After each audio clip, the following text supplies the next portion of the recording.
James Watson ও Francis ক্রিক দুইজন British বিজ্ঞানী।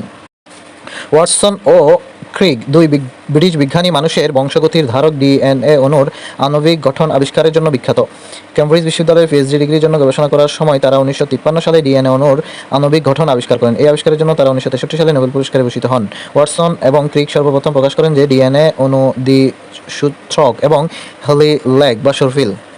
জীববিজ্ঞানের বিভিন্ন শাখার জনক ট্যাক্সোনমি বা শ্রেণীবিন্যাসবিদ্যা ক্যারোলাস লিনিয়াস, জেনেটিক্স বা বংশগত বিদ্যার জনক জোহান্স মেন্ডেল, অ্যানাটমি বা জীবের অভ্যন্তরীণ গঠন হচ্ছে অ্যান্ড্রাজেল বেসেলাস, মেডিকেল সায়েন্স বা চিকিৎসা বিজ্ঞান হচ্ছে Hippocrates, histology Maria Francis Xavier Bichat, physiology Claude Bernard, microbiology বা অণুজীব বিজ্ঞান হচ্ছে লেওস পাস্টার।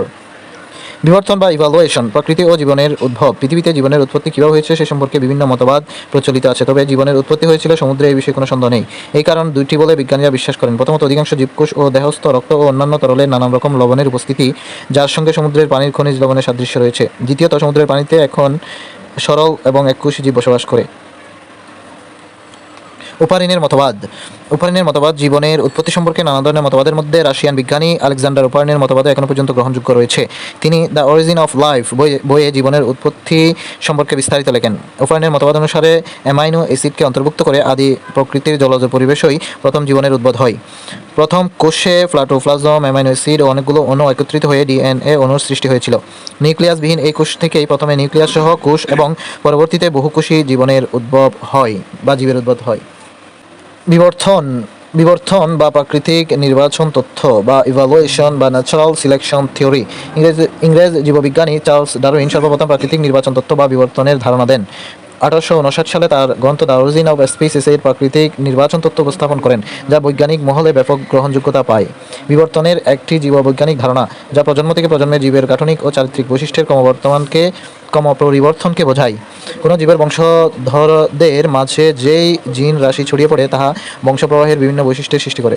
জিনের পরিব্যাপ্তির মাধ্যমে জীবের নির্দিষ্ট কোনো বংশধরের নতুন বৈশিষ্ট্যের উদ্ভব ঘটতে পারে বা পুরনো বৈশিষ্ট্যের পরিবর্তন ঘটতে পারে। যদিও এক প্রজন্ম জীবের বৈশিষ্ট্যে যে পরিবর্তন হয় তা খুবই সামান্য, কিন্তু কালক্রমে জীবগোষ্ঠীতে সেই পরিবর্তন উল্লেখযোগ্য হয়ে দেখা দেয় এবং এমনকি একসময় তা নতুন প্রজাতি উদ্ভবের কারণ হয়ে দাঁড়ায়।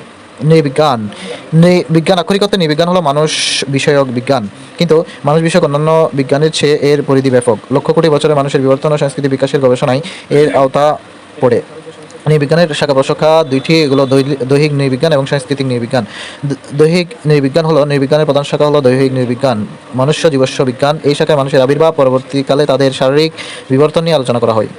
মনুষ্য বৈচিত্র্য বিজ্ঞান, এই শাখায় মনুষ্য জীবনের মধ্যকার দৈহিক বৈচিত্র্যের প্রকৃতি ও কারণ আলোচনা করা হয়। দ্বিতীয় হলো সাংস্কৃতিক নৃবিজ্ঞান।